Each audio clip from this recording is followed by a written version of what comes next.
I just love you guys, and I appreciate you being here for us, and I appreciate you doing the things that you're doing, and I appreciate you building this. Please like this episode, as well as every other episode you do enjoy going on right now that I'm very excited about. And I see Doge, and I see the realignment of the educational system coming together for a real unique opportunity that we haven't had in a long time. And that's exciting more and more each day. It all comes back to coming back to yourself, taking your, you have three brains, right? You have the brain of the head, you have the brain of the heart, and you have the brain of the gut, gut instinct, right?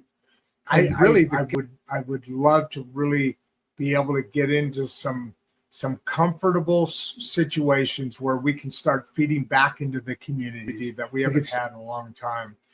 If we take the right approach, we have the ability to really dramatically affect not only the children growth, we could start turning revenues and rolling them into, for instance, here in this small town, seeing what kind of effects we have.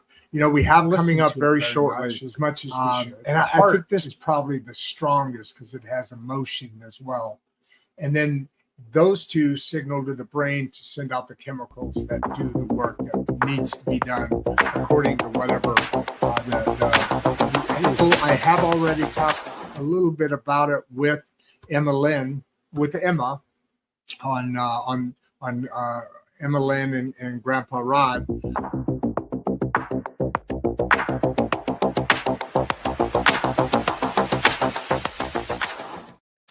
Hey everybody, how you doing?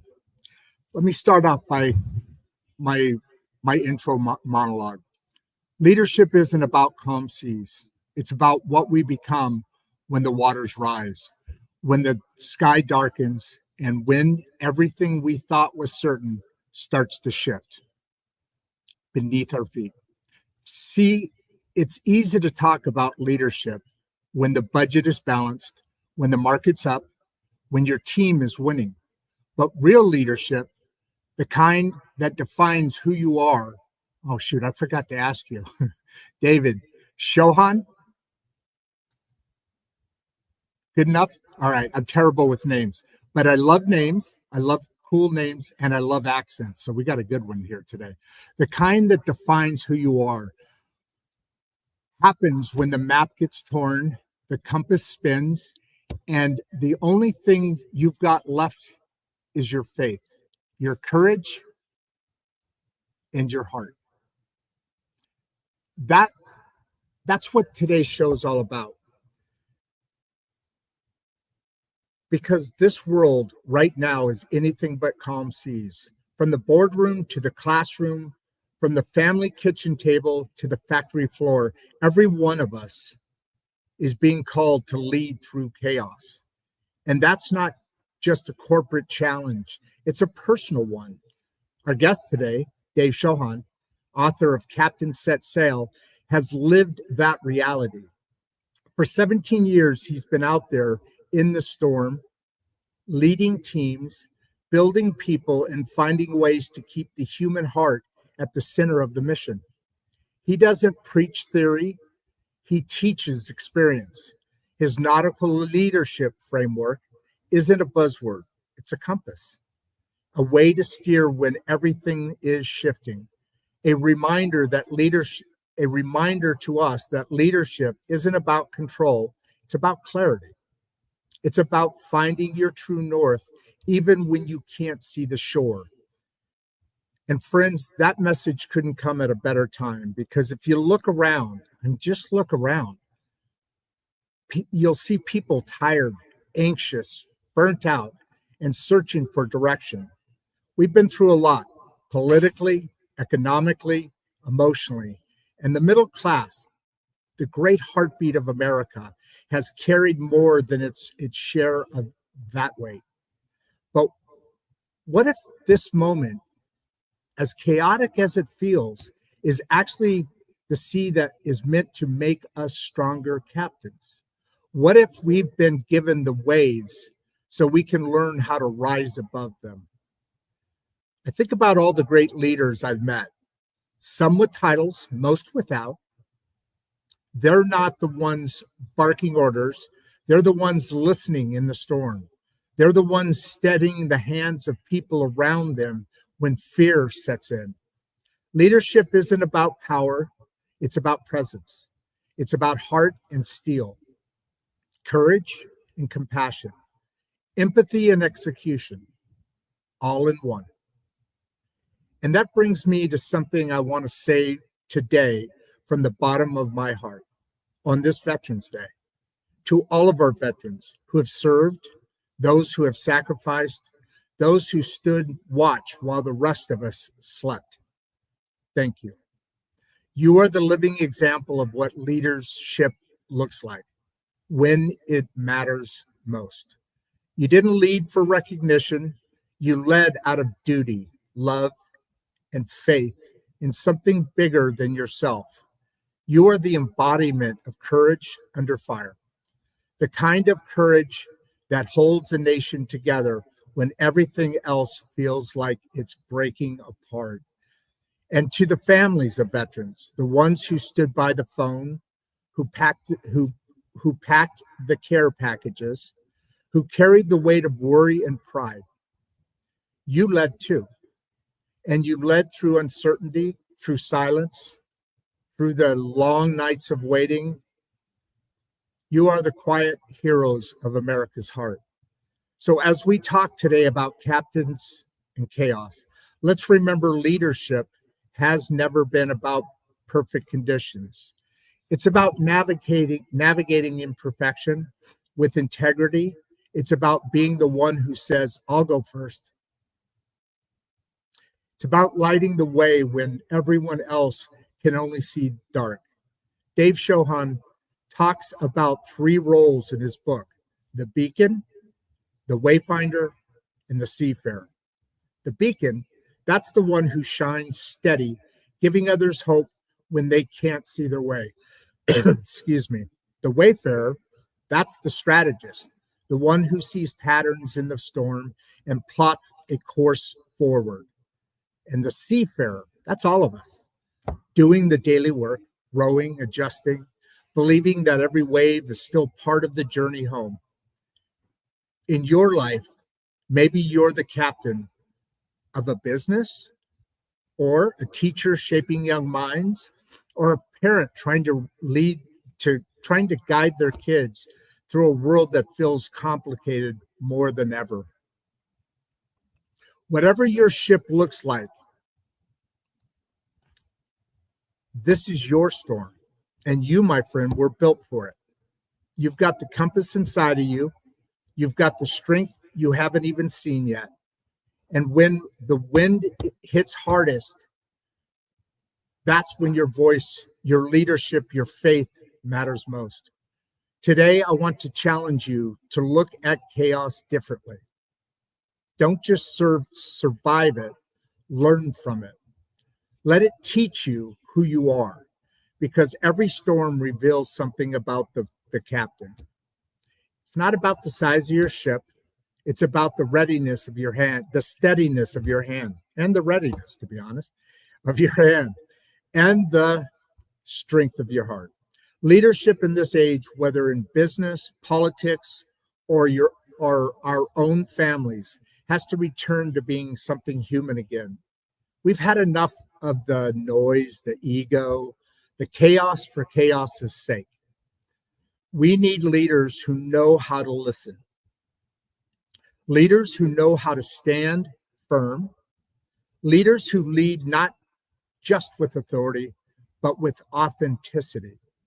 And that's exactly the kind of leadership this show, Insights and Straight Talk, is built around, because we believe leadership isn't reserved for CEOs or politicians. It's for every person willing to take responsibility for their own corner of the world. And when each of us starts steering with heart, courage, and conviction, that's when the tide turns. So today, as we set sail with Dave Chauhan, I want you to think about your own compass. What's your true north? What's the value you won't compromise, no matter how fierce the storm? What's the mission that still burns inside you, even when the world tries to blow it out? Because the truth is, chaos doesn't just test us, it refines us, it makes us real. It reminds us that leadership isn't about being perfect, it's about showing up again and again with grace, grit, and faith. So, from all of us here at Insights and Straight Talk, from me, from producer Barbie, and our team, we say thank you to our veterans, thank you to our leaders, and thank you to every member of this great American middle class who keeps showing up to build, to serve, and to believe. May we all keep our hearts steady, our eyes forward, and our sails full of purpose, because the storm doesn't last forever. But what we learn from it, or we learn within it, can guide us for a lifetime. And now I welcome Dave Chauhan. How are you, brother? I'm very well, thanks. And as your audience calls you affectionately, Grandpa Rod, it's great to be here. I do a show on Saturday with my 16-year-old granddaughter, and it's all dedicated towards our, and thank you for that. And I am definitely way more, you're not even close to a grandfather, are you? I'm getting there. I'm hurling towards it. I think every day we are all getting there a little bit closer and closer. But yeah, I do a show with her on Saturdays. It's about the Regeneration School Project, which is why I live here in Mangum and why the studio is in the library, because we're reshaping. We're adding a fifth core to the four basic core projects. But yeah, it's a lot of fun. I really, it's fun because while being a parent's cool, that's awesome. Being a grandparent is just kick ass. I don't believe this. There is like nobody on yet, dude. I don't know. Maybe it's Veterans Day. A number of people even called me and said, "Hey, what time you going off?" So I don't know if my system is messed up or if we're going to just chat about whatever we chat about today. Yeah, we'll do our thing. So tell me, what is your journey that led you to this journey? And we'll get into your book and your leadership style. I hope I kind of captured it there a little bit, and really loved your when we started talking about this. I really loved what you're doing, and there seems to be a lot of need for that today in today's world, because there's different generations have different priorities. The upcoming generations coming into the working world are built a little different. So there's challenges in leadership all over the place, and then the coming AI. So it's a tumultuous time right now, moving forward, especially for guys like us. Like we were talking, we're just kind of learning this whole social media, this new world that we live in, right? That's right. Let me first of all say what a beautiful use of words and emotions and thoughts. And as you were introducing me and you were opening the episode with your monologue, I felt that the craft that you have. And before I introduce myself, let me start by saying Happy Veterans Day. Veterans all across the world, their service and sacrifice has made our world better. It has made this world far better than what they found it, and they did it for us, for future generations today. And you got to say their bravery and dedication is what got us this far. So I hope, absolutely. So I hope veterans all across the world, they have their day filled with respect, dedication, gratitude, and honor as much as they deserve, because they deserve the most. So thank you. And to your point, they are all over the world, and it's too bad we need that, but we live in a world, right? So thank you, I appreciate that. My family, I was never good enough to take that. I came this far from going into the Navy with a bunch of Marines in my family, and I went a different direction, and no biggie, but it it's deep in my heart. Yeah, it's dedication that matters, and yes, I hear you. So yes, let's talk about you, Dave. Yes. So thank you very much, first of all, for having me on the show. It's an honor. I feel humbled. My story really started in moments in time. I say leadership never happens in one moment. Leadership leads up to one moment where you are prepared your whole life to get into that moment. Life gives you these moments every now and then. Um, you have to take the courage to make that action when you're absolutely ready. And what I say is, it took me about 40 years to get this moment. I hope more and more people can find this opportunity to get in those moments early on as they can. So for me, this moment happened pretty much about a year ago. I came back from my university's event, which was in the US University of Illinois. It's my alma mater. Oh And yeah. yes, so I came back to Australia after attending one of the alumni events. And for me, there was this big question at the time, that why did I start my journey? I was doing my MBA at the time with the university. And I was about a month close to finishing my MBA. And the usual retrospect intervention with these kind of programs is, what next? You start a company, you start a next mission goal, because Yep.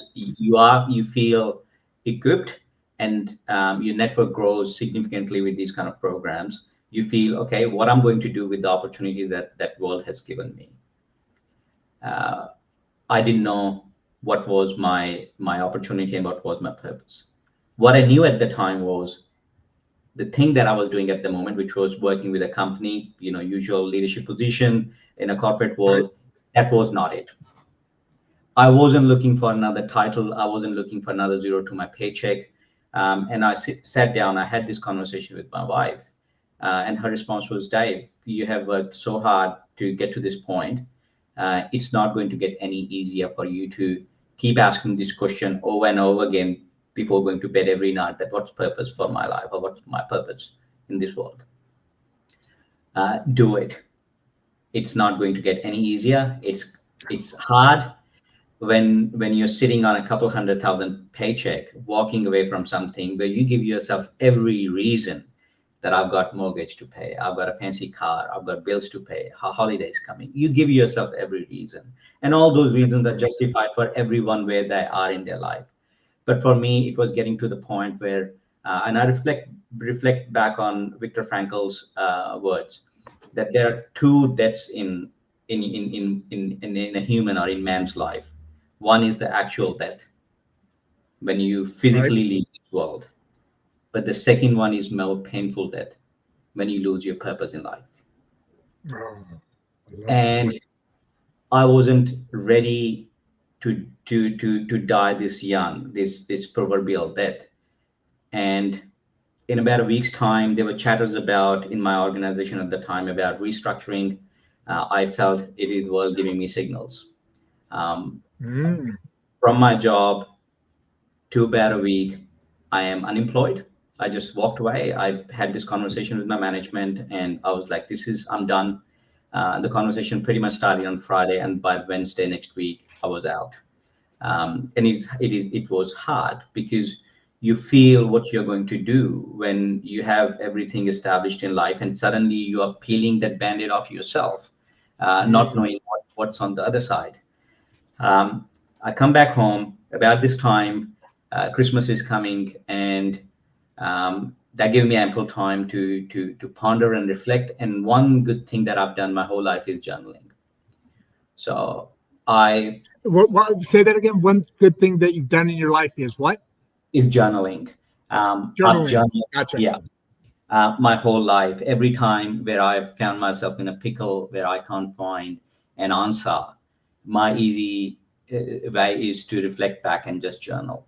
Just have this thought process where you sit down and talk with yourself and let your thoughts pour in, and then find meaning out of something that usually feel murky, lost. So I started journaling. Yeah. I started journaling. I started trying to understand what I was going through, whether it was my own midlife crisis or whether it was some meaningful pursuit to a meaningful destination where I should be and I should have gone. I went back to every moment throughout my own life history to find those moments. Like I said, leadership never happens in one moment. And it started showing me some patterns of my own behavior. And one thing that was overly loud was that I have felt throughout my life where leadership isn't about titles. As when I was a young child growing up, I have interesting life growing up where I was raised by my grandmother.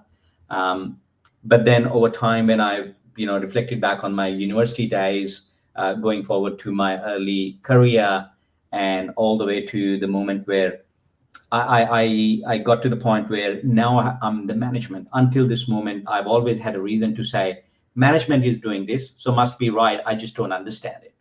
Now I'm the management. And then you reflect back and then you say, okay, so if leadership is this common element, this common thread, what is leadership and what's the purpose of leadership? So fast forward, we are in January. Sorry, my wife, she goes back to her job. She comes back from her job about Thursday of this week, and she finds her homestay husband sitting in the same position. The house is as messy as she left. And she asked me, Dave, what's happening? I empowered you to walk on this journey, but now I'm getting worried about you. And I'm not sure, quite honestly, if she was worried about it or she was just frustrated that, she would come home to no dinner and dog yet to go for a walk. But I sheepishly said, sorry, I think I might have written a book. And by now, I have had no idea about what constitutes writing a book. It was my loose thoughts that had some pattern that I started moving it around, and it showed me some story that was going through the threads of my writing. But honestly, it was nowhere close to a book, because the moment I showed that book to her on a Saturday, which was 26th of January, which is our 4th of July Australia Day here. Right. And she had the opportunity to read it. And 3 hours later, when I came back, all I could see was red ink smudged everywhere. And I was like, this is not going to be pretty. This is the girl who empowered me. She's not going to give it straight, candy coat it and give it to me. And she was, to her credit. And I'm so thankful. Her response was, Dave, first 8 pages are absolute schmoggle. I just couldn't understand what you're trying to say. But somehow, because hold on. What was that word? Schmoggle?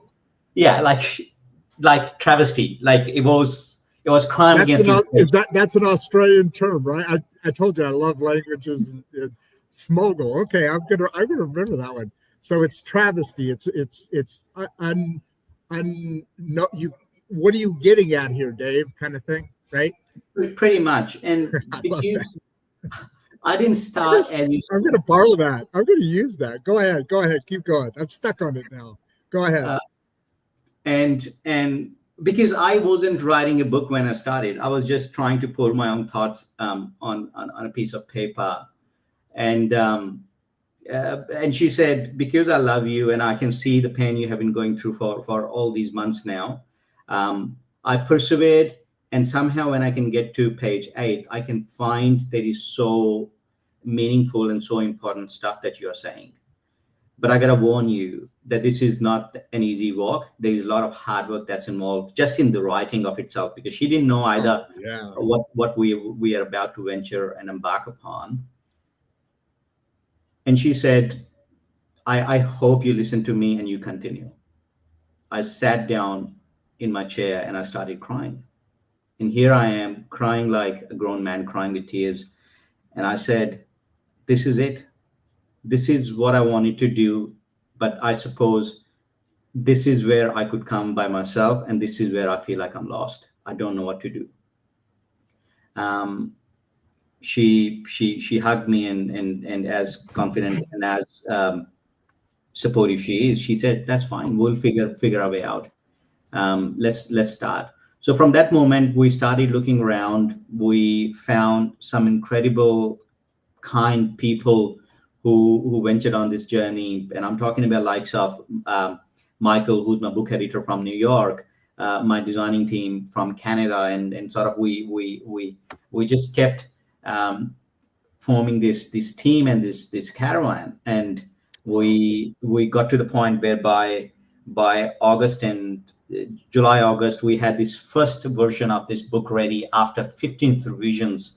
And mind you, the very first draft that I showed to Sari was barely 7,000 words. And I thought, oh, that was geez, cool. That's tiny. Yes, it is, because I had no idea about what really constitutes calling it something a book.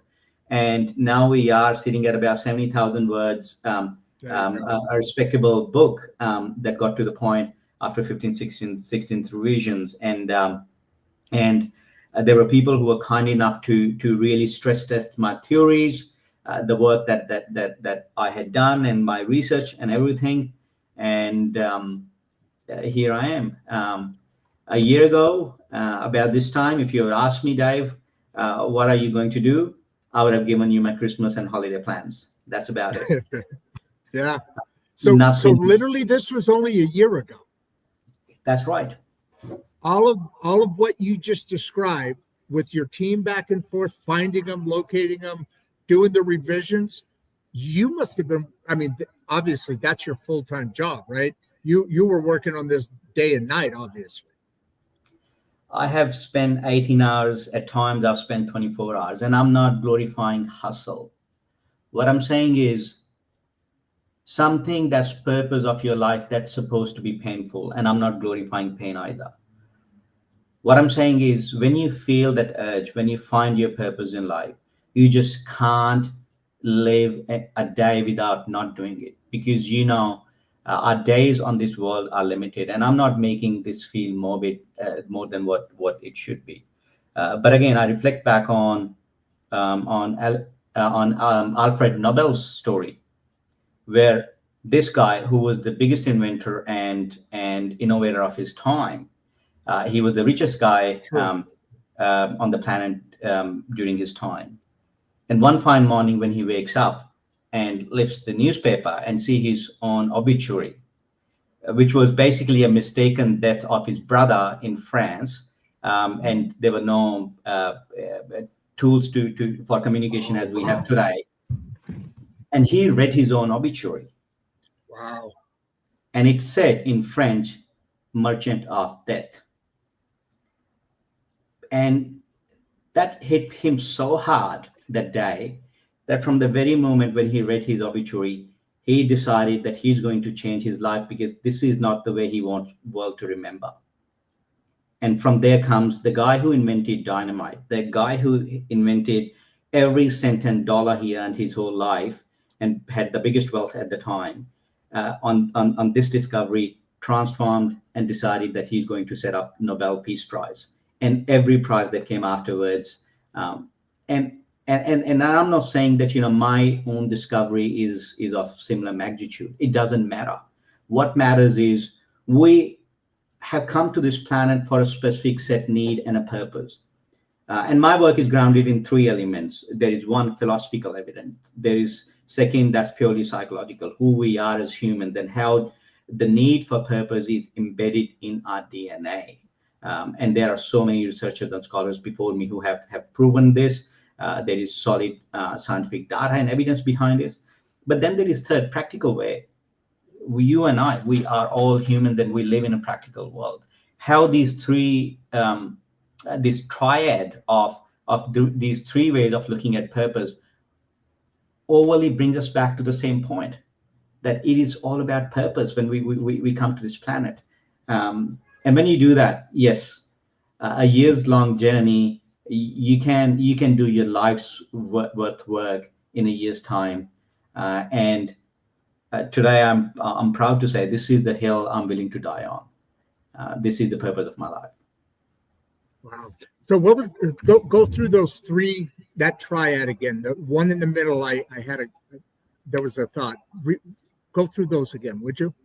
So sure. So let's look at purpose from philosophical perspective, we have seen the works, the likes of Viktor Frankl. We have seen how purpose can make you walk through the hardest walk of your life. And Viktor Frankl's own work is embedded during his life and his time in Nazi concentration camps and everything. Yet he was one of the very few survivors who got through this, not because he was the strongest, not because he was the fittest, not because he had anything else, but because he called it upon as this is his purpose. This is the purpose of his life, to get through this and tell the story, what was happening. And he just wanted to get through that story. And what it does, it gives you almost supernatural, superpower ability to endure any pain, any struggle to get to the other side. That's one way of looking at it. The second way of more philosophical sense is, if we look at the human saga, if there is an interesting way of explaining this. We are a story of almost 200,000 years now, and if we put entire human timeline on a 24 hours clock, the recorded human history is merely 30 seconds. Wow, never thought about it that way. That's amazing. Go on, please. And with that sense, it means your and my life is merely few microseconds, a fraction of a second. Right. Now, we think the world that we are living in right now this is what I have earned. We often think that, this is my life, I've created it myself. But honestly, when you look back, you will see the freedom we earn, the liberty, the freedom, the choice of life we have earned and we are living today. We actually did not earn it. It was gifted to us by people and history and visionaries who came far before us. True.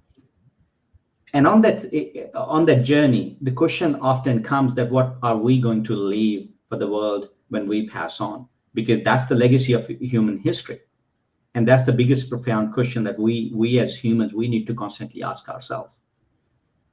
And it often becomes, it's a story of human purpose. It's one story of humanity that has started 200,000 years ago. And I'm just one word, one sentence barely. Nobody will remember me by the time I'm gone. So that's one way of looking at purpose.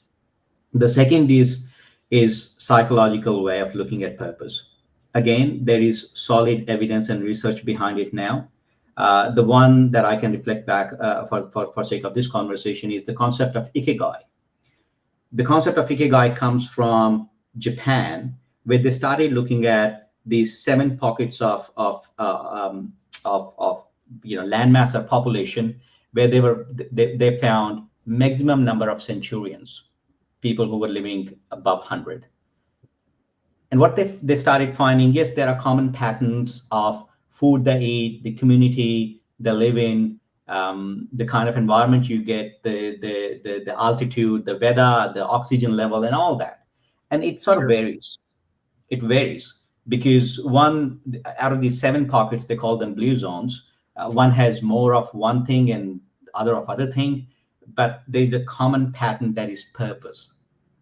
The people who were living far beyond their lives, far beyond the typical average life in these areas, it was purpose, and it has been purpose that makes them live longer. It's simple. And you go back and you start finding, okay, so there is philosophical evidence, there is psychological evidence, and last come the practical evidence. Before you go there, I've never heard it put that way, but I'm like connecting with everything you're saying, because people who live longer, you're not only happier, of course, but you have a purpose, that you're on that journey and that's your purpose of life. And I can see how that makes so much sense, to have an entire population, much less a single person, live because they're living for a reason that's beyond, like you were talking about, collecting that paycheck or doing this or that thing.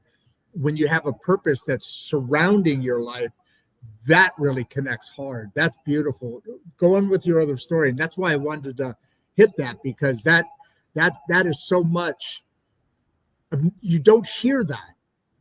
And you're and what you're doing now in this book and these explanations that are coming through is something that is a very rare thing for the human experience or the human species to even know about. Absolutely. Right? Absolutely. And Rod, to ponder upon what you just said, happiness, purpose gets you one level next, which is joy.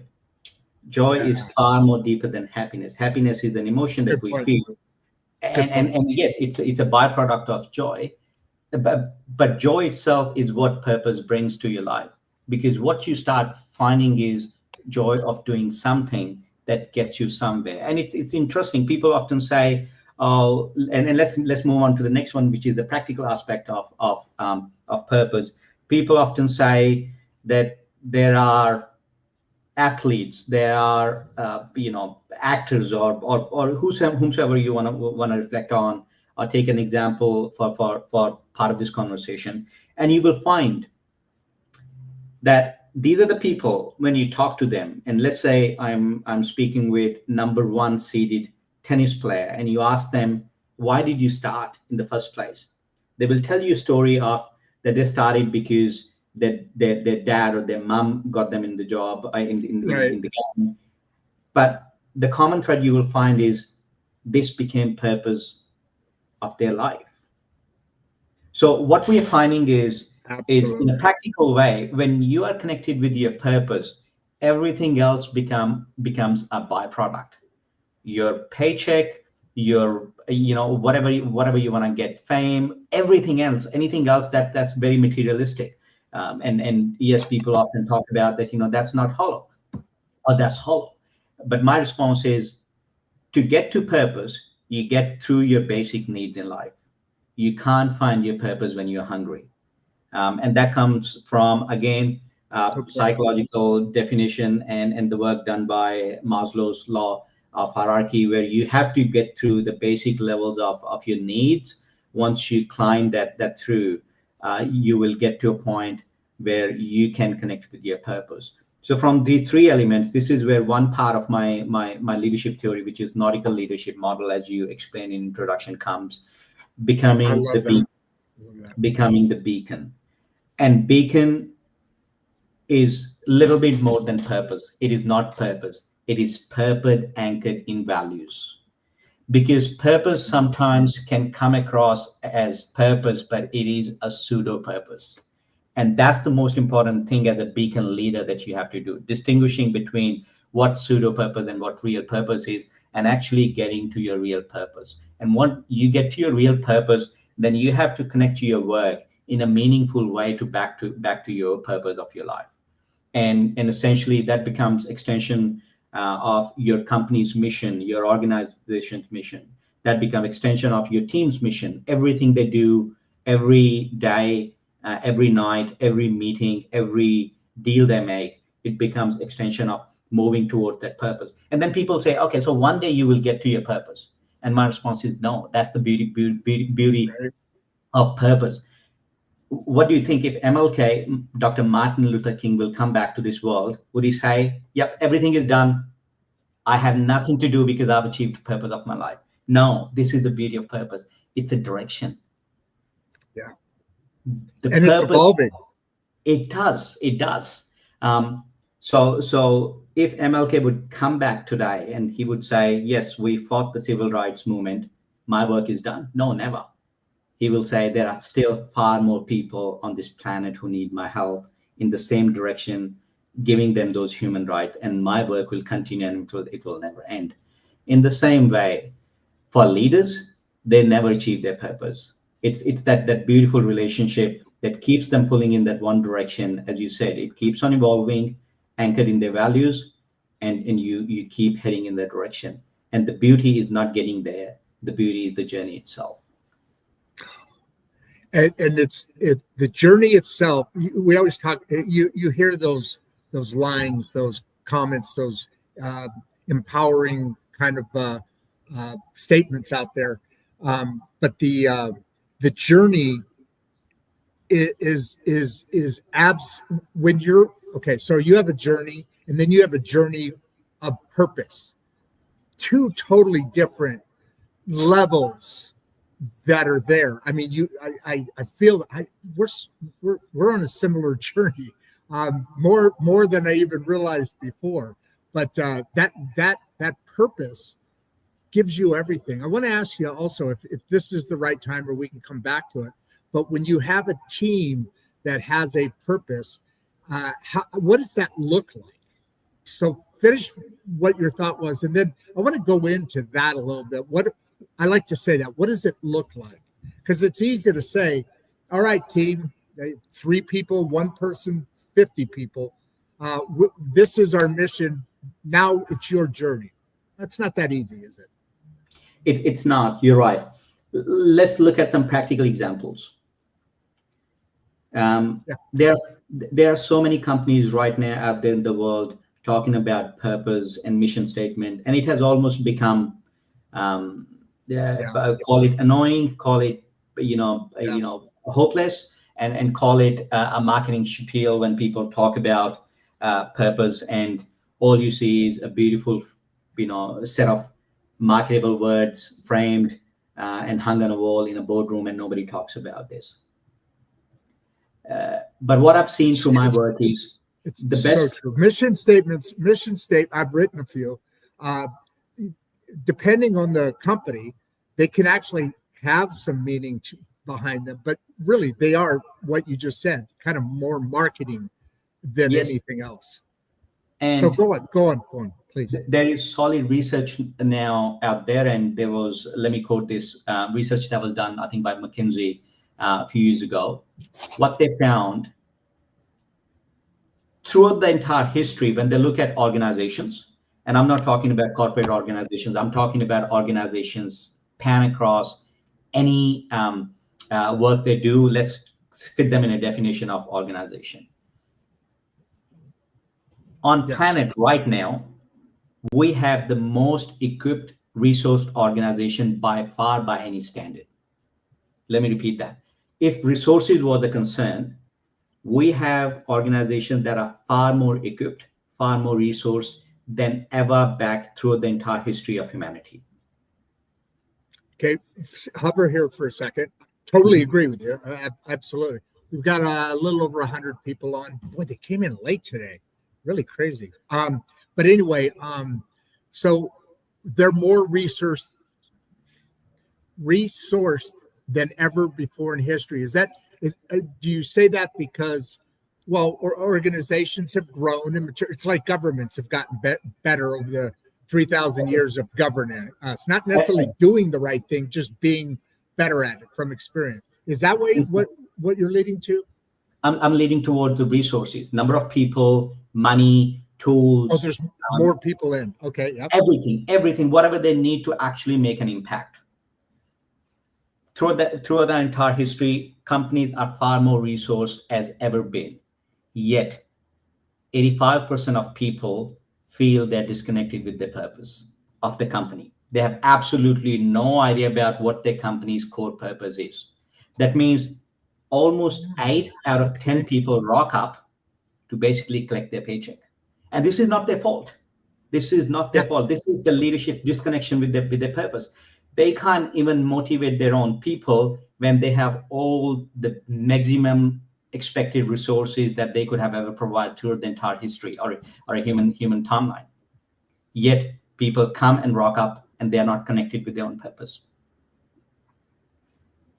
So okay, your terms. Did you say rock up? Yeah. What's rock up mean? Showing up. Hey! Look!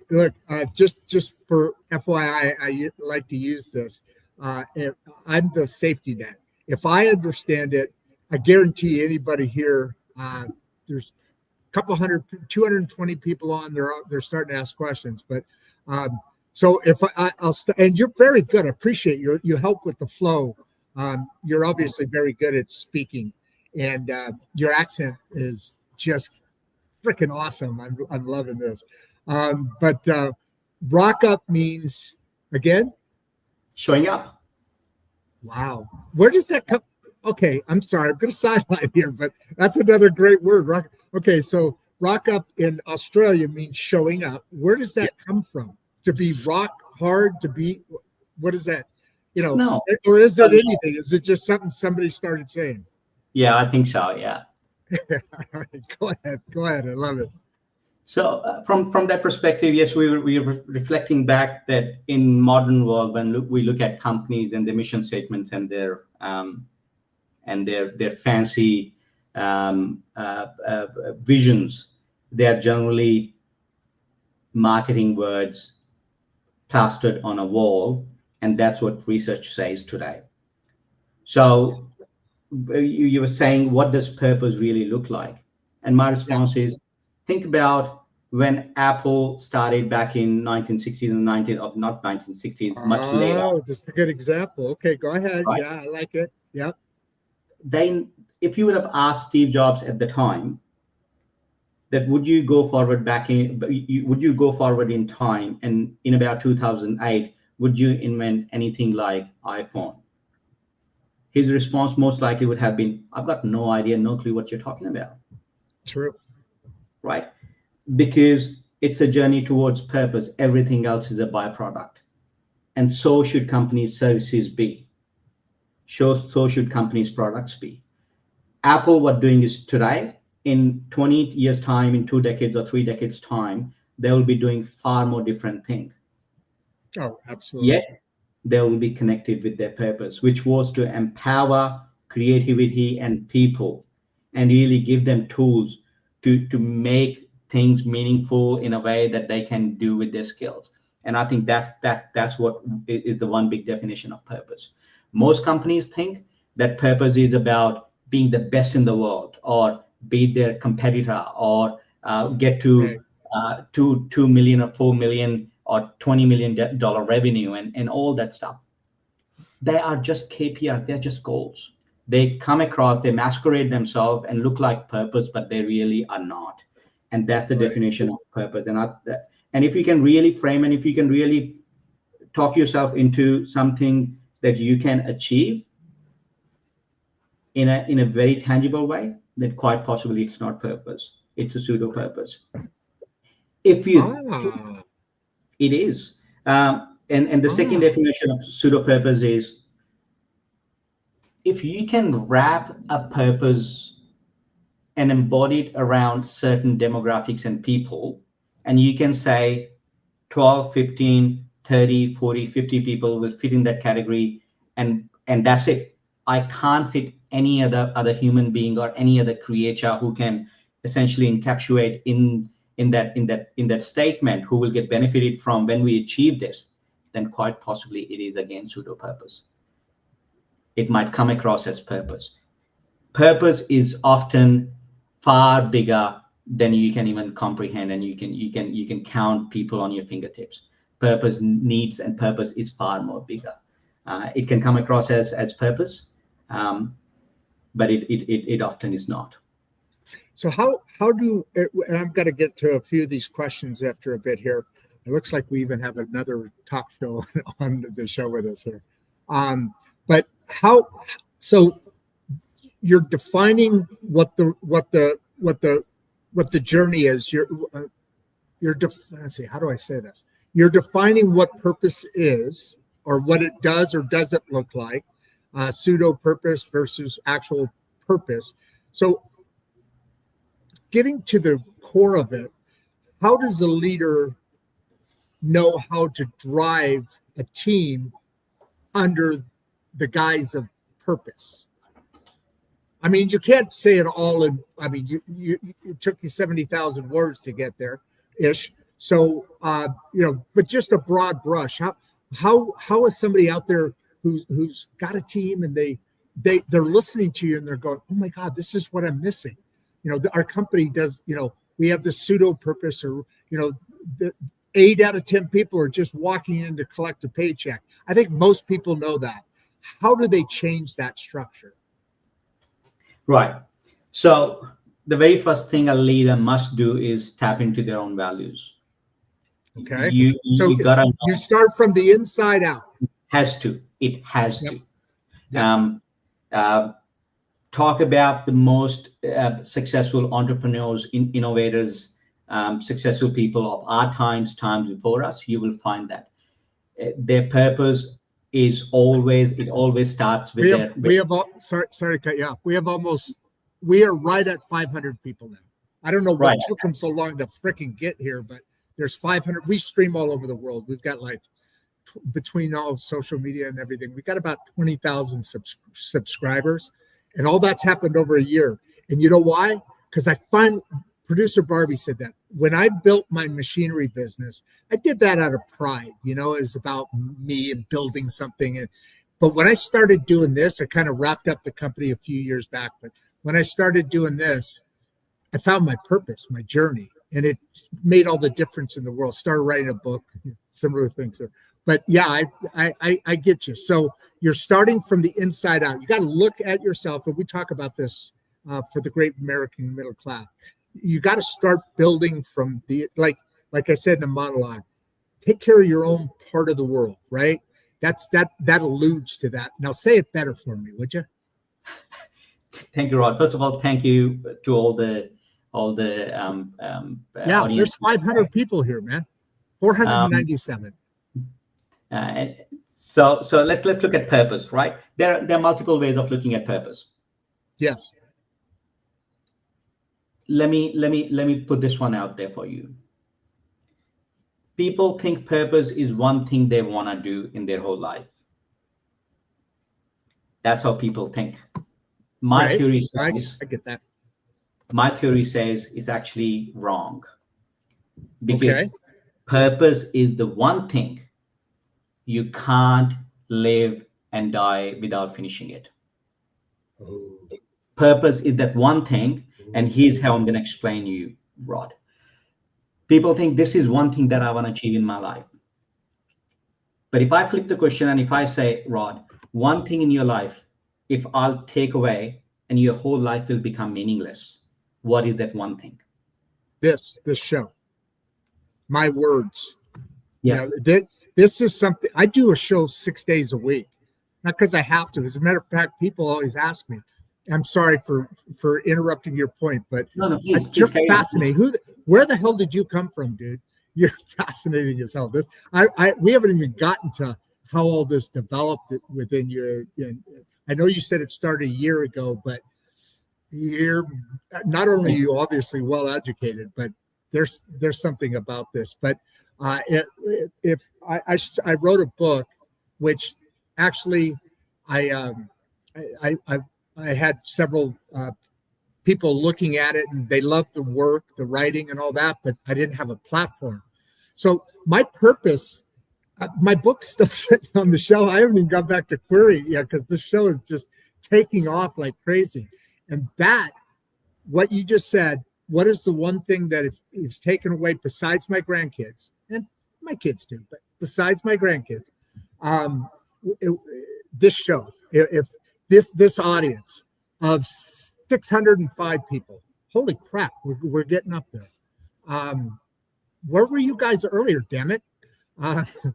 Anyway, these guys, these folks, you, the guests, my day is, they say, how do you stay motivated to do that? It's oxygen now for me. You understand what I'm saying, right? And that's exactly the definition of purpose, Rod. One thing that if taken away from your life and it makes your life meaningless is the purpose. It's not everything else that you keep on adding. It's not, purpose is not that thing. Purpose is that one thing that becomes central part of your identity, your life. And that's why the whole concept of ikigai comes into play. That why you want to keep going on over and over again, and you want to live one more day, not because you want to live, because you want to do that one more connecting dots. The older, the centurions. Yes, beautiful, dude. One more day, one more time, and that's the beauty of purpose. There are several other ways of looking at purpose as well. But, often people say, "Oh, but this is great, but can you apply this in corporate world? This is great. Can you put that in Yeah. terms of putting it in KPIs and how can companies follow it?" And my usual response is yes, of course. When you look at companies who have successfully transformed their business model, their revenues into multi-million dollar, multi-billion dollar businesses, you will find they're actually in pursuit of something deeper than money. It's actual purpose that they're trying to pursue. And products, services, they're byproducts. They'll keep spinning over and over again. Yes, we can talk about that, how modern companies and how corporate structure sometimes pushes some companies go too far in direction of shareholder value and all that. But an example that I can think of is Patagonia. Patagonia is the one company that purely talks about purpose and how embedded and how real they are in terms of pursuing their own purpose. And people can go and find them. Patagonia is the company that says where the original owners of the company moved the shareholding rights to the entire planet. So if people find who owns the company, it's actually the planet owns the company, Patagonia. And how do you spell that? How do you spell that? Patagonia, Patagonia. Okay. Yep. And in Google them, you will find they're one of the most successful brands of outdoor jacket, ski gear, and whatnot they make. I've heard of them. Okay, okay, go ahead. Yeah, I heard of them. Yes. We got to get to some of these questions too, by the way. Please. Go ahead. And Patagonia is the company that's the successful company. Their shares, their revenues are constantly increasing, and yet you find them that they are just in pursuit of their purpose. And that's where my dream is, that we think that there has to be a differentiated value, or there has to be a separate set of companies where either you do good or you do well. My dream is doing good while doing well. So my goal is the bare minimum standard we should have for companies is doing well while doing good. The goal should be doing good while doing well. Let me repeat that. The minimum standards for the companies to survive in modern world, in human society, should be doing good while doing well. That's fair. I like the way you're playing on the word good there, by the way, right? Right. That's now let me tie that in right now, because you're getting to the point where the questions are kind of connecting. I've been kind of checking them out. So Chris Hanna here.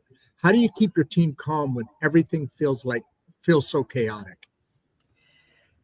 That's a great question, I think. It is a great question, and it gets to the crux of what we are talking about. Thank you, Chris. Yeah. A leader's connection with their purpose and how deeply rooted and how really embedded they are defines how they can deal with chaos. The way I explain this is relationship with purpose is built inch by inch, block by block. You don't find your purpose one day and then you go out and then you say, I found my purpose and I will persevere it and I will continue this. Every hurdle and every battle you have to fight to get closer to your purpose, it makes your relationship stronger with purpose. And that gives you ability to go through these chaos. So all these moments when you have to travel through your chaos, again, you have to ask that question yourself. Is it worth pursuing? And am I true to my purpose? And if the answer is blatantly, loudly yes, then you will say, yes, I will get through this chaos. And that's where people often find that there will be leaders who will say stuff, but then when comes action, they will choose a deal, a shady, dodgy client, and yet they will say, my values are honesty, my company's purpose is to do good. But then you look at yourself, wait a minute, but then you have just signed a deal with the shadiest client, in your network. How are you true to it? And that's where the element of trust comes into play. Let me explain trust here. People often think trust is a higher level emotion. It's a higher level relationship between you and I, because you earn trust inch by inch, and that's all right. But let's take me back all the way to the fundamentals of human society. Human society is built on mutual trust and mutual promises that we make to each other. Right? We say, what is the definition of trust? What's the definition of human society? And my usual response is, okay, let's talk about this. Trust is when we agree that, hey Rod, hey Dave, we have to establish a way, a mechanism of living in society. So these are the rules, these are the ground rules, these are the principles of us surviving together. Imagine when we were living in Savannah, 100 people in a small tribe. All of these 100 people had established a mutual baseline of what we will call everyone will abide by these certain set of rules or norms. That's trust. Every time some idiot goes out and breaks that trust, that's when we need to create a law. It kind of goes along with the adventure show here. So when you and you can get away from your purpose. I'm really dialing in on this. This is very, very cool. When you're under pressure, that's when you have to have had that. You already have to have been that person, that leader that has built themselves from the inside out, because pressure, that's where you go and do that shady deal, right? Yeah. Because you're panicking, you're pressure, and you're using something that you shouldn't be using. I talk about we have 3 brains, and we don't follow those things well enough, and that's where you're at right now, and that's why I wanted to bring their question to you. You're right, Rod. You talk about 3 brains. Yes. One way of looking at it is every time there is a disconnect between your analytical brain and your gut feeling, you feel that something's not right. That something that your several 100,000 neurons and nerve endings that we have got in our gut, and that gut tells you something's not right. Yes, that's one more test to figure out, am I in line with my purpose? But the easiest way I can explain. Good point.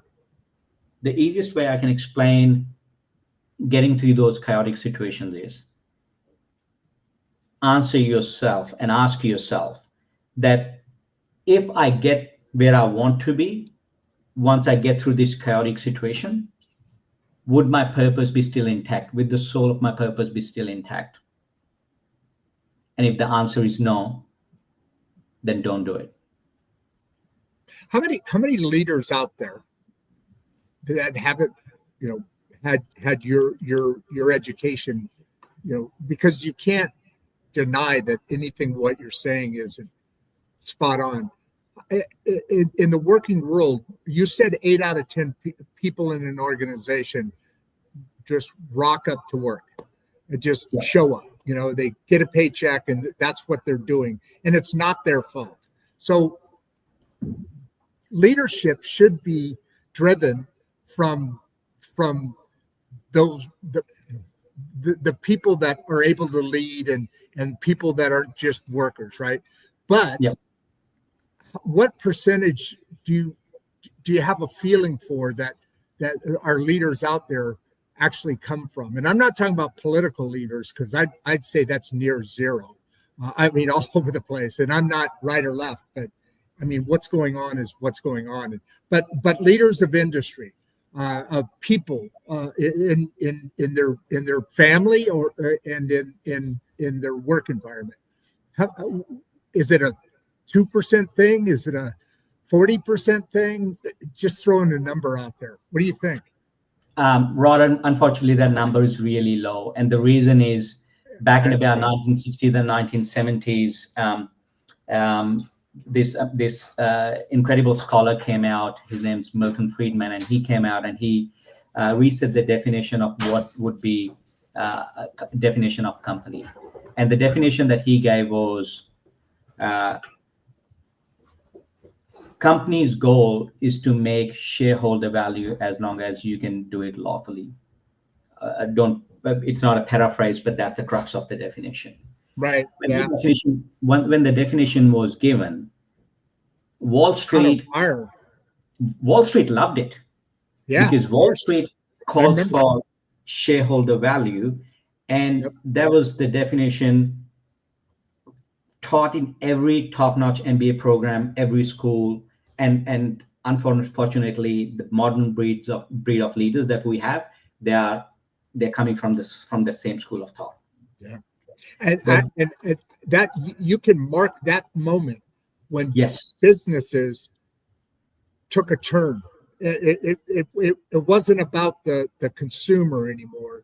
It was about Wall Street, and you yes. could feel. I think 80s. Am I right there? Am I wrong? The transition happened in 80s, because by 18s, every top-notch business schools, your Harvard, your Stanford, your MITs, remember. adopted that and started teaching it, and it took them about 8-10 years time to really start rolling out these breeds of MBAs and top-notch leaders who were living that definition. Yeah. And that's almost the time, if you think about, where the whole concept of mass layoff, just because we have not hit an arbitrary target, shareholder value became normal. It became acceptable suddenly. Yeah. Until then, mass layoff was a thing of that you will only hear once a time, because of circumstances that were way beyond the control of leadership, or way beyond the control of anyone who could have essentially transformed that company. But after that, in about 1980s, the mass layoff became normal, because it became acceptable to count human lives as names or numbers on spreadsheet. To answer your question, unfortunately, that number is really low. But I'm hopeful that with this movement that we are starting, we can bring that number up back to where it should be and what it could be. Beautiful. Look at Adam's question here. What inspired? And I think we've kind of gone through this a little bit already, but just to fill in this gap here, put some color in between the layers. What inspired that framework? Because it's a very, like you just said, it's not in the world today. You're almost kind of going back to when companies actually cared about their employees, and wasn't just numbers on a spreadsheet. So what was the inspiration? I wanted to ask this earlier when you were talking about writing the book and so forth. So somewhere in there, what inspired the way that you deliver this message, the nautical leadership? Thank you, Adam, and thank you for asking that question. There are multiple ways of looking at it, and when I put my work and my research into what became nautical framework, one way of looking at it is when I looked upon the stories of incredible leaders who were successful in what they were doing, you'll find a common pattern of certain behaviors that were exhibited by some of the finest nautical leaders as well.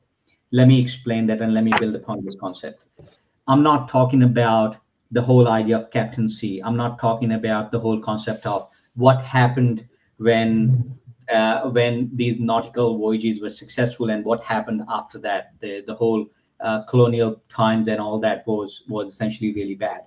But let's go back why these nautical journeys started. It started because of basic human need of curiosity and connection. That's why we were going out. We were venturing out to find new lands, and that's a very human thing to do. Even today, we're doing it. We want to go to Mars. We want to go to the next planet, because it's not that our resources on this planet are already about to fully deplete. We are a species who just want to go out there and see something new. We are curious creatures, and that has made human species come this far. So that's one element of 100%. that basic thing, embedded in our DNA. The second element of nautical leadership is when you look across these amazing, incredible nautical voyages that were made, the success patterns you find, they were not because some of these sailors had better vessels or better nautical navigational tools, but because when they left shores, the success of a nautical journey traveled upon or was really contingent upon the fact what was happening in that vessel between the crew and the leader. Oh, yeah. It wasn't about, where they came from, how better their tools were, or what weather prediction tools they had. None of that stuff, because we have seen stories of Titanic, one of the best ship or best vessels at the time, versus tiny little boats by Polynesian navigators that were successful far more than Titanic ship. Absolutely. Because it was about chemistry happening within the confinements of a vessel within the ship.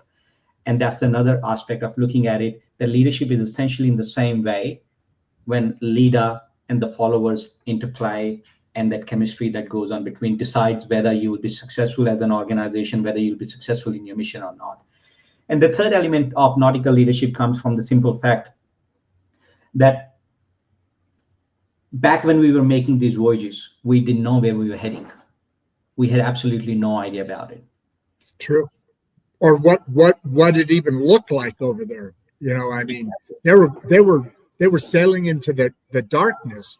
Could have been at that time. I think the flat Earth thing was that then there. Yeah. Numerous stories of flat Earth, or we can't go across the ocean, or there's a big wall around us, and all those theories. Right. But these people made these incredible voyages and survived and were successful because of that innate curiosity we spoke about. But the other element of dealing with waves, dealing with storms, dealing with these massive tides, and that's what leadership is. Leadership has never been something that's certain, that's absolute, guaranteed that this is what you will encounter. Leadership is all about walking into that darkness, not knowing what you are about to enter and embark upon. But the beauty of leadership is where you're heading and making sure that you're looking after your crew. And I think that's what our leadership leaders are forgetting today. So for me, leadership is very much like uncharted waters, as those nautical voyages were back then. And we have to accept that as collective humanity, we find ourselves in that same vessel, not knowing where we are heading. But it's a journey that matters. It's a journey, the collective journey, that we will go through these storms and these uncertain conditions, and we'll get somewhere. Adam, thank you very much for that question, and thank you for your answer. Thank you. And perfectly placed question here. How do you balance compassion with tough decision making? Because it's not like, okay, now everybody's on the same mission, we're on the same journey, we have our purpose. It still isn't going to be like everybody just flows easy. There's tough decisions that have to be made. How do you balance within the nautical system? How do you balance compassion with having to make some tough decisions? Because that's part of a leader's role in life. Thank you, Mac, for asking that question. And yes, you're right. My way of opening that answer is underperformance is not what compassion is. Accepting underperformance or accepting subperformance is not what compassion sounds like. Compassion is ability to make tough decisions while still remaining being a human being. What I would say is compassion means that you can make tough decisions, yet understand that on the other side, the person who's receiving these decisions and who's getting impacted by these decisions is also a human being. Yeah. That's what compassion is. It also means how you approach it. So how you approach it, like you said, underperforming the rest of the team, that's not fair to them. So there's two sides of every story. But on top of that, what you're saying now then is, okay, you've got to address this. And you owe it to the team, you owe it to the company, you owe it to yourself, all of that. But how they handle the underperforming, say you got to let somebody go. How they handle that is where the compassion comes in. Is that your point? That's absolutely right. Now let me mold it and give you an example on this. Somebody underperforming, and you say, I am going to be compassionate and I'm going to give them chances. Now, the definition of chance differs, and that's where your boundaries come into play. A strong leader is the one who can draw strong boundaries. and then communicate it back to the team. Drawing boundaries and communicating and really effectively placing those boundaries is what you need. Every time you move those boundaries, every time you twist and mangle around those boundaries and dance around those boundaries, you break trust. And when you break trust, it doesn't impact you, it impacts everyone. Because as a crew, what we are saying is what's acceptable and what's not. And it's not about as a leader, it's collective decision that you make and then you stick with it. So when you're dealing with somebody who's underperforming, accepting underperforming or accepting an underperformance is also dancing around those boundaries and moving those boundaries and telling that these boundaries are real or not. And that's why trust comes into play. So in that situation, you have to understand how somebody will behave and feel if I were in their shoes. If I were to receive their decision, would I say, yes, I am underperforming and I have been given opportunity to improve? So the leader needs to understand what the person that they're addressing, how they would feel. Is that what you're saying? That's right. And how would they take it? And how would they take it? And again, 95% of people are rational people. If you give them a reason, if you give them boundaries, they will understand. And yes, there are 5% people who are for their own circumstances, for their own upbringing, and whatever they won't accept it. As long as you can handle 95%, it's good enough. So in that situation, as a leader, you have to define what those boundaries are, and you have to stick, and you have to be really religious about imposing those boundaries. What I would say is, if you think compassion means giving somebody a chance because they can't grow and they're not taking that chance as an opportunity to fix their act, you are, first of all, not being loyal to your own mission. Second of all, you're not being honest to them as well. As a leader, sometimes it's your responsibility to make somebody swallow a hard pill, but you don't make them swallow that hard pill without sympathy, without compassion, without care. You still make them swallow that hard pill. In that situation, letting sometimes somebody go is also a decision that you are doing a favor on them, because you're telling them that I want you to understand what's happening, and I want you to give yourself a chance to understand and take these as consequences of your actions, and go out yourself and fix that action. Because if I don't, two things will happen. Number one, you are not giving them opportunity to grow, and they will go downhill from that moment over and over again, and they will ruin their life. Number two, you will put them in a situation where they'll be miserable for the rest of their whole life, because they're not ready for it, but you're putting them in a situation that's far out of their comprehension of where they can get in their growth cycle. That growth cycle sits slightly outside your comfort zone. It's comfortable, but just not comfortable. Once you stretch it too far, then that growth cycle becomes your inability. You can't perform. You're struggling, and that's where leadership comes into play. You have to understand this person is sitting in that growth cycle or not, in that growth circle.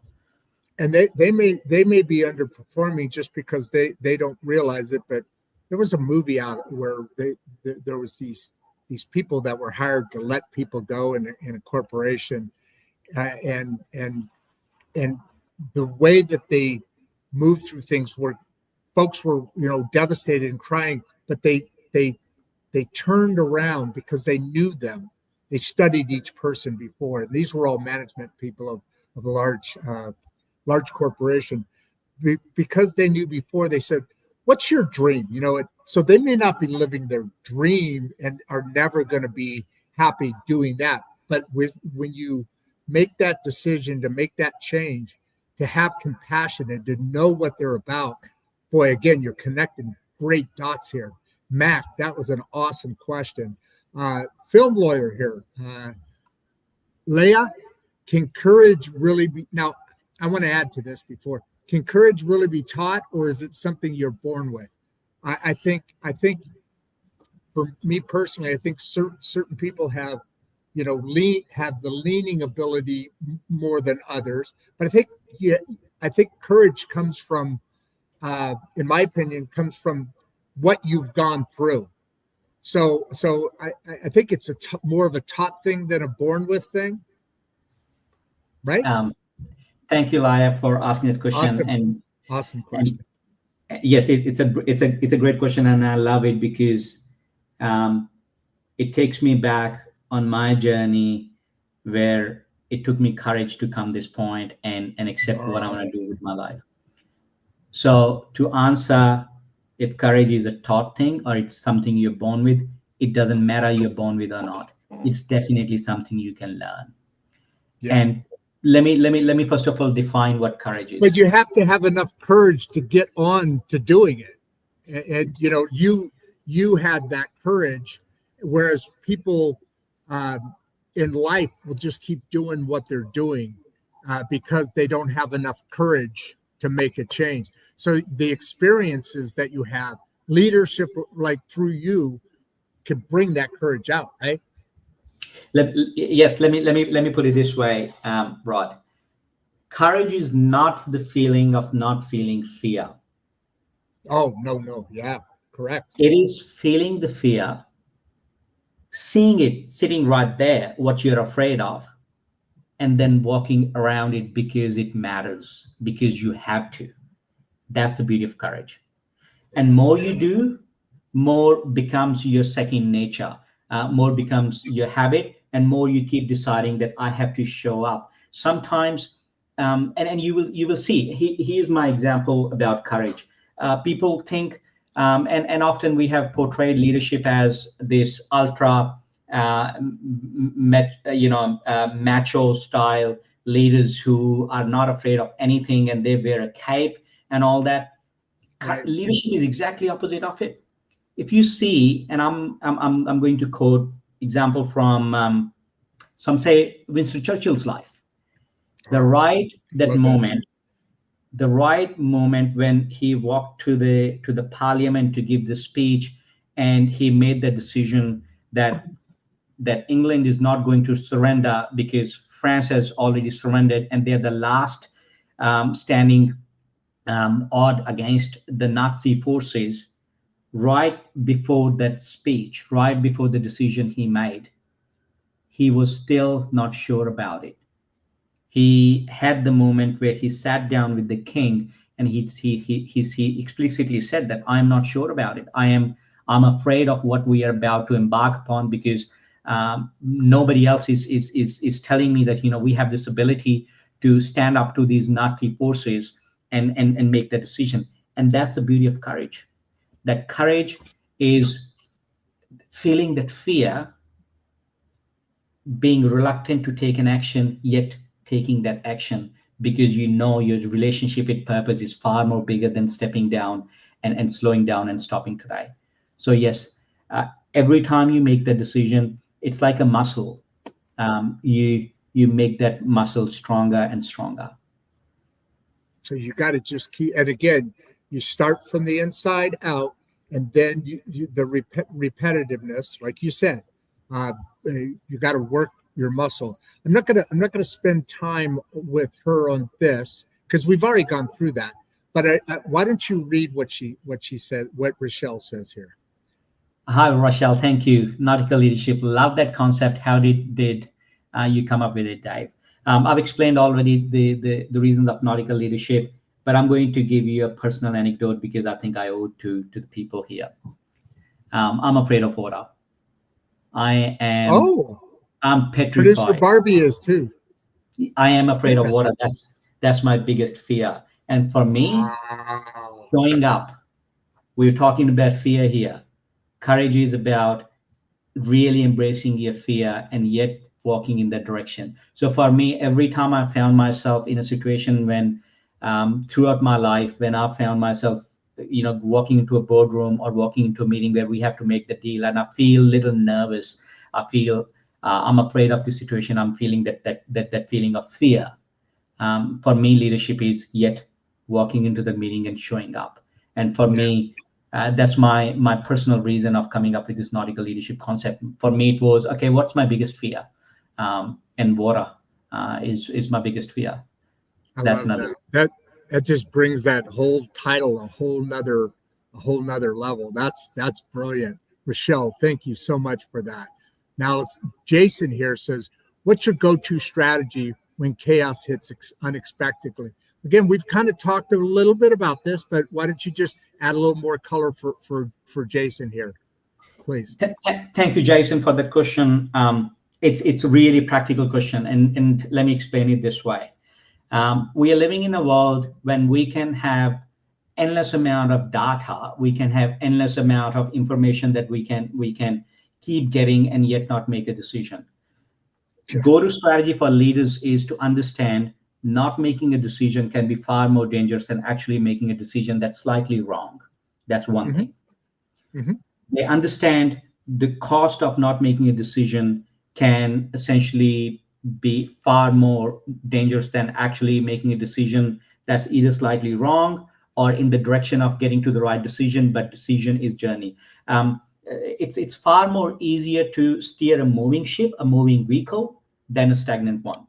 Ah, okay. That's just in the same way, when as a company, when as an organization, when you're moving, if you have picked up some momentum, it's far more easier to do a course correction on the way than actually trying to get the direction right first and then start move. And I call this principle of 70% good enough plans. I talk about in the book. The theory is the story of good enough plans is that you just gotta get to where you feel about 70% information, the data that you have received gives you the direction that you're heading in the right direction. Get there. You don't need to wait for 100%. And here's another example I feel it's important to quote here. We think that the information that we are getting is 100% information. But there is a law called law of asymmetry. It simply means what we don't know, we don't know. And it's like walking in a room with a candle, and with that glow, certain areas illuminate, and you tell yourself, yep, I know everything. And forgetting that rest remaining room is unlit. Yeah. And you just don't know. Like that. And that's exactly what's happening in the world. When we collect all this information, the intel, and we start creating our strategies, we forget that there is a whole world out there that we don't know. That is an awesome point. I like that picture, like walking into a dark room with just a candle or a flashlight. You think you got it all, but also that moving ship metaphor where it's easier to continue to go and make an adjustment. But if you're just standing still, and on top of that, if you can't make that decision, now you're losing trust with your team, right? Because they're part of the results of what this is. So Jason, that was awesome. I appreciate that question, and thank you for your response there. Kevin, how do you keep clarity when emotions run high? And I love this question because it kind of goes back up before, and I assume it comes back to you got to know your people. But emotions do run high at times, especially if somebody's under, stress, and they aren't necessarily the team that has that clarity. But now they're panicking. So emotions are running high. How do you calm those seas? Now knowing that you're afraid of water. Thank you, Kevin. That's a great question. It is a great question.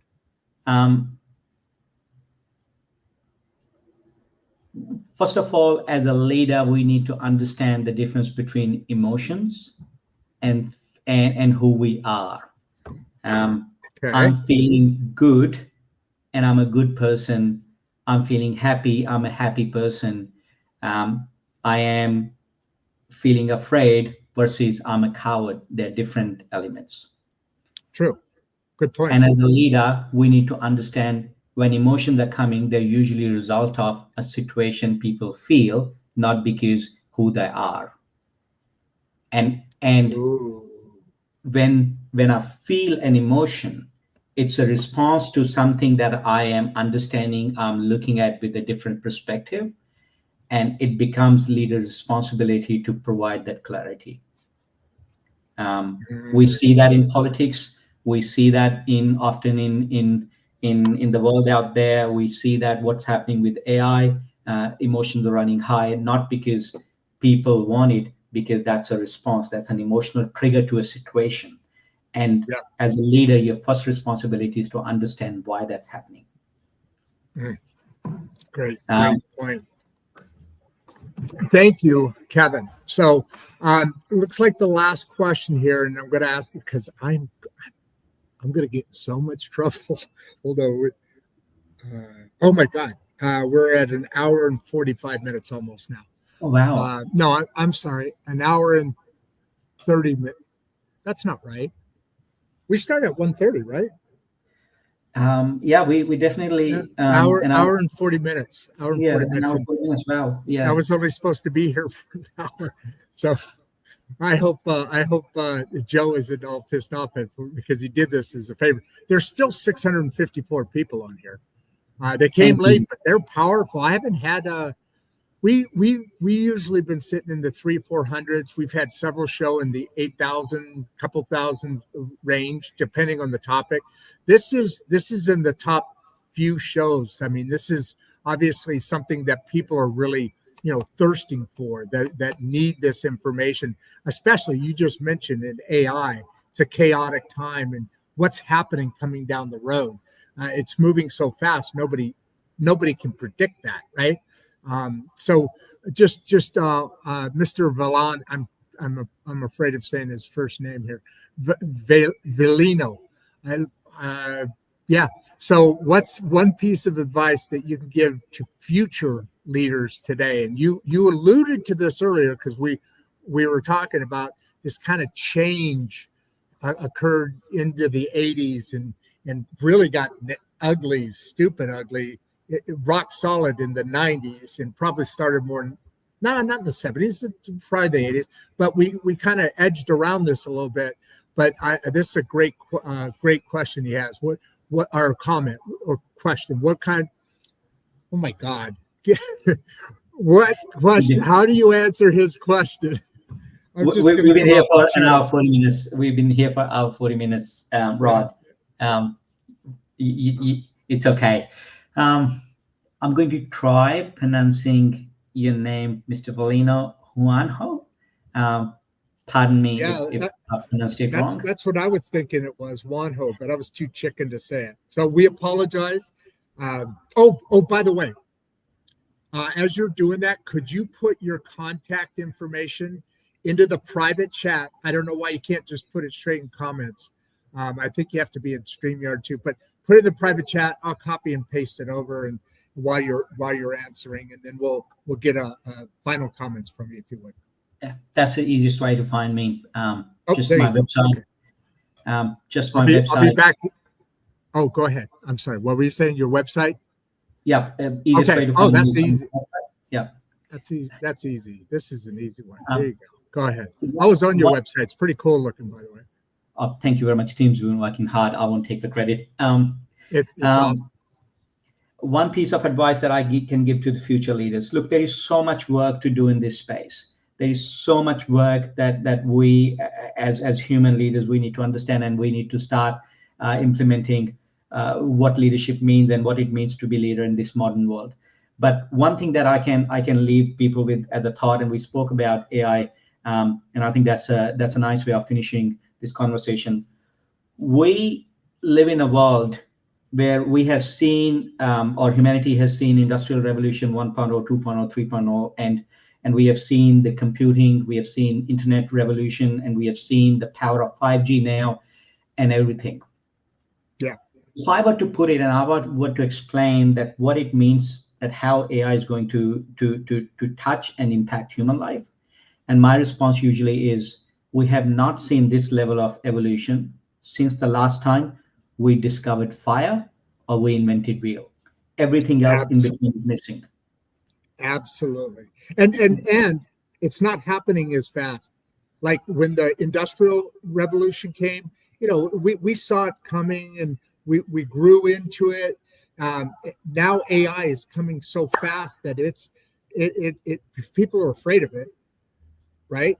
Because it's so fast, and it like you said, it's The Jetsons are coming. I don't know if you ever watched that cartoon. Oh yeah, I love watching Jetsons. Yeah, and they're here, and so it's here now. I mean, it's been around for a while. Google is technically automation or AI. It is. Yeah, so it's been around for a while, but now it's coming. Now that it's being able to be commercialized, it's like anything. It starts opening up this, not Pandora's box, but I'm going to use that.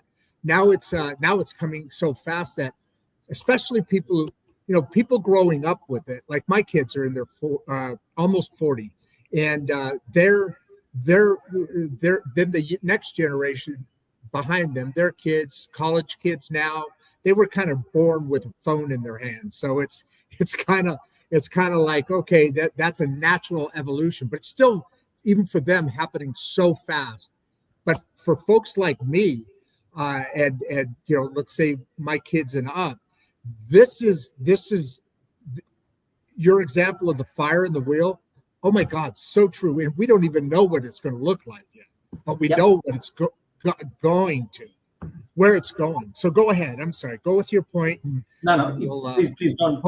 Hopefully Joe won't throw me out a window here. So so go ahead, please. At the risk of not letting Joe throw you out of window, let me explain. Oh, by the way, I love your shirt too. Oh, that's thank where you. It came from is Illinois. Yeah. You like it. Great.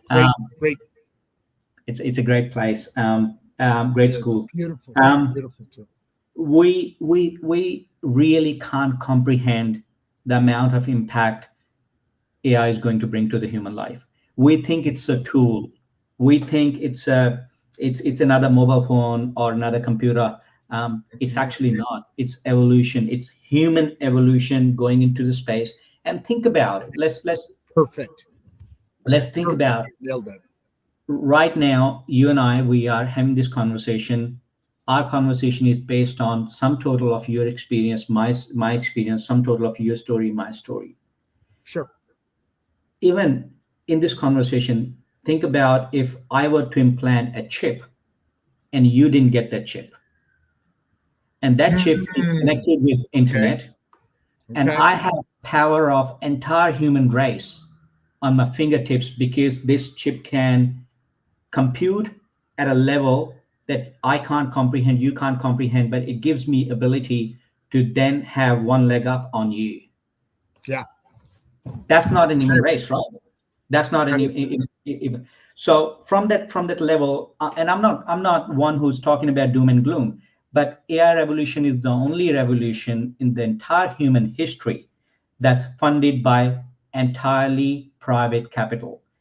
Every revolution before this moment was a collective revolution. We had it, whether it was infrastructure development, whether it was trains, railroads, whether it was internet, whether it was computer. They all came from public funding. They all came from public. Initial momentum was built by public infrastructure, and then private companies came and invented on the back of what public decided what it is going to be a common platform. This is the only revolution that is 100% funded by private equity. And I'm not against capitalism. I'm not. I go back to the original definition of capitalism that was laid by the likes of Adam Smith, where the idea of capitalism was let government not decide who is going to win, let people decide, and these will be people who will keep bringing these resources back into the society. What became of capitalism is not the real capitalism, where few people are controlling the entire wealth of the world, and they're controlling the whole world. And when last time companies decided that they will decide and they will predict and they will build on what will be human race's future, it never went in our favor. It never went in humanity's favor. And I think that's what it is. It is for us to fear that AI is being controlled, governed by only few. And if they are going to decide entire human race's future, then it is not going to be in the favor of human race. It will be in favor of few shareholders, few select shareholders. And that's not right. And the government. Yeah, no doubt about it. No doubt about it. And I think it's interesting. Before you finish, I'm sorry. It's interesting though. So let's take AI, for instance. So you have an agent or a bot, and these are all so inexpensive that even a little company can compete with a larger company because they have resources that were never available to them before. Your point is excellent, well taken. But what's also curious is that the writing, the code writing, has been going on for quite a while. Obviously, say ChatGPT or any of the other dozens Gronk, that are out there. But the people writing those codes by in a large at a large percentage are doing that code writing for free. One, because they're freaks and they love it, but two, because the original concept, at least, and I don't know if you're a fan of what's his name, Elon Musk, but the original concept was this is a free source. And then, then the greed came in and people started charging for it and taking it over. And then he did Gronk, to replace Chat. He created ChatGPT. But, that gives me hope that it's a societal thing, because you're exactly right. Anything or person that holds a large number of the assets in something or controls it, right? And it's why I always fight to get this message across, that we need to get our politicians in shape, because the utopia is coming. It's coming, and AI is going to be behind that. But who controls it? Just to lead into your point, who controls it is going to be the beneficiary of that utopia, and everybody else is just going to be put in the places of service. So, Ron, I agree with you. Do we have few minutes to bottle on that and go a little bit scientific on it? Yes. Okay. Yes. I don't hear any footsteps yet. So yes. Thank you. Let me go deeper on it. Right now, we're looking at AI at a span of 5 years, 10 years, 15 years. That's what we are seeing, what AI can do. We will have chatbots, we have agents, and in 10 years' time, we will have far more applications that essentially will do the hard yard that humans do these days, the repetitive work and all that. But the real story comes when we start looking at impact of any tool over a span of 50 years, 60 years. And that will define AI is actually not a tool. It's something that's going to profoundly impact human evolution. Let me build on that. When we look at internet, we see internet over the speed. If we see internet, what has happened from between 2G and 3G or 3G and 4G, what we'll see is speed. It brought far more important speed, and now we have far more applications. But when we look at internet on a horizon of 40, 50 years, when we look at computers on a horizon of 40, 50 years, when we look at machinery, industrial revolution on a horizon of 40 and 50 years, that will start giving us a hint of what AI will do in about 40, 50 years' time. And what I'm saying is AI's impact is going to be quadruple times more and more than what any of these revolutions have done to human society so far. Think about the concept of universal basic income. When that comes into play, essentially it will break the whole definition of GDP, because GDP is productivity times population gives the nation's GDP. Right. But where's AI coming into picture? Where are robotics coming into picture? Because that means simply, you can, replicate the productivity. I never thought about that. And it will break the whole concept of economy. Yeah. And no matter what country you live in, we live here in Australia, we have a strong social system and social security system here. Depending where you live on the spectrum of you being on a capitalist, socialist, or communist societies, irrespective of that, there will come a point in time where we will all have some level of universal income. Because, Are you pointing at what I call other people, whoever, a utopia? Because I believe at some point AI is going to bring the cost of goods, of services to such a low level that basically nobody will ever live in poverty again.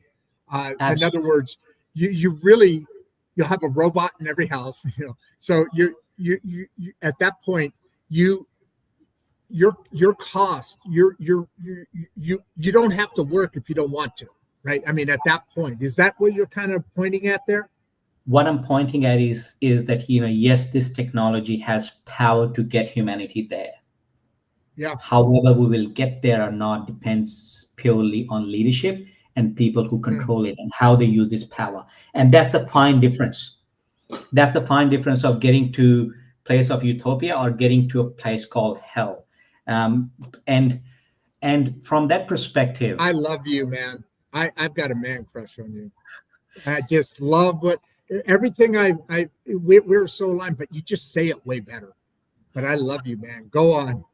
Thank you. I'm humbled, Rod. The point is what happens after that.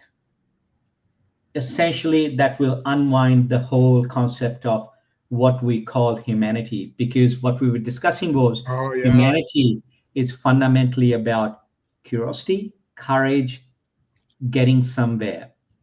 And if that reason is taken away from human DNA of who we are as human beings, then the conversation will be happening in prime ministerial or presidential cabinets that, wait a minute, if people have everything that they need to survive, then what gives them a reason to keep pursuing innovation and be humans as we know? Then are we going to surrender as humanity? Oh, interesting. And that's going to be evolutionary question for humans.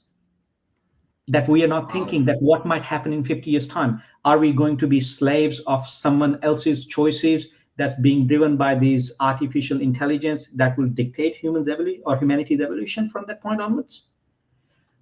It's a philosophical question, but it's an important question. And I think I've never heard it put that way. That's interesting. That's very interesting. Which means if on a span, if we think 10, 15 years, sure. But if we put it on a horizon of 50 years, Rod, 50 years ago, almost 70 years ago, we had World War II. Mm-hmm. It's not that far. No. There are people who are still alive who had seen and witnessed those horrible crimes. What I'm saying is 70 years, going back to original conversation, is nothing on the human time scale. And what we are saying is we are unwinding this tool. We're getting this genie out of this bottle that can essentially change humanity's entire trajectory in next 70 years. And that's going to take us long, long time. And I'm going to say, no, it's not. Over the entire time span and the time stamp of human history, that's just a blink. Yeah. And we have created this tool, massive, so powerful, that's sitting in the confinements of few select companies who are now going to dictate human evolution. That's a big statement to make. That is, and that's a scary one.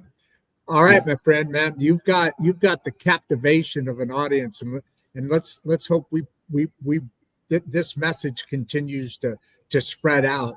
And I'd like to have a follow-up at some point with you. We're booked into December, but somewhere in there, I'd love to follow up on this and even dig deeper into some of the AI stuff and that.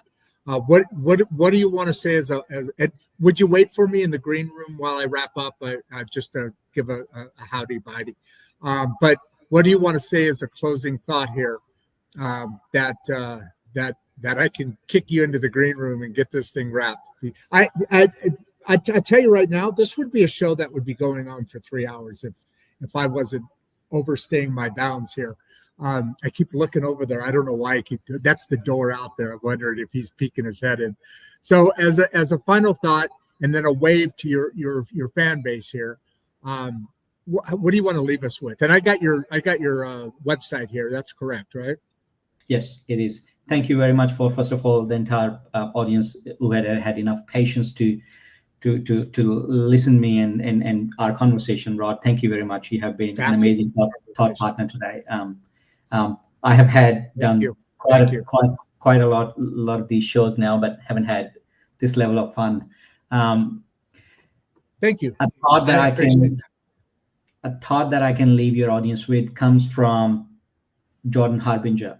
I have been a huge fan of his work, and I started following his work back when I was young in my early 20s.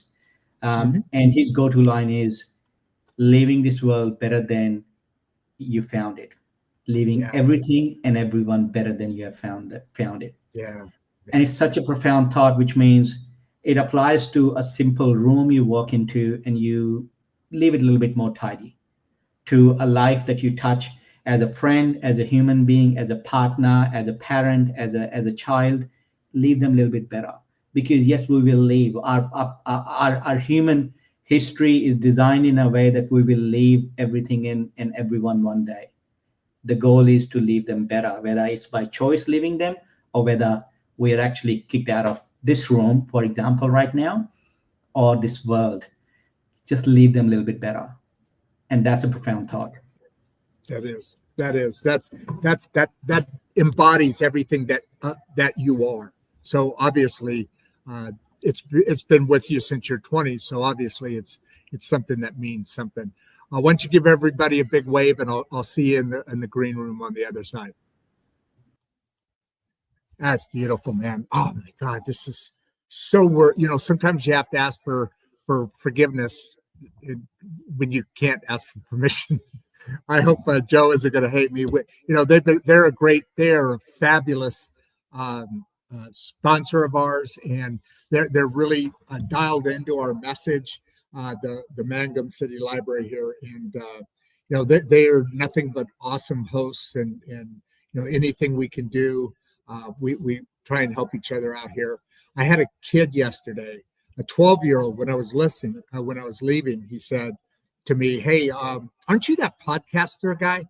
And really nice guy. His name was Adam, or is Adam, actually. And I said, "Yeah, I am." And I, shook his hand, and he was all happy and everything. He goes, "I just wanted to say thank you for everything that you're doing for the people here in Mangum. It's a very small town. It's just over the border of Texas, here in Oklahoma, close to my grandkids, south of us here. And so I moved from Chicago. That's why I know the University of Illinois, by the way. And a lot of my friends went there. And so I moved here about 3 months ago. And this kid just, he was just very happy. It was an interesting conversation. But with that, I am going to make this a short ending and say to you all, this is Insights and Straight Talk. I'm your host, Rod Duff. And as I always say, wait for after the outro. You'll meet producer Barbie in a second.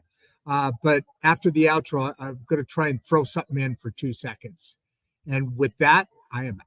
Before you leave, if you'd like to watch another one of the podcasts, click the first link in the description. We love having you here, and we appreciate all your support. And with that, producer Barbie and I are out.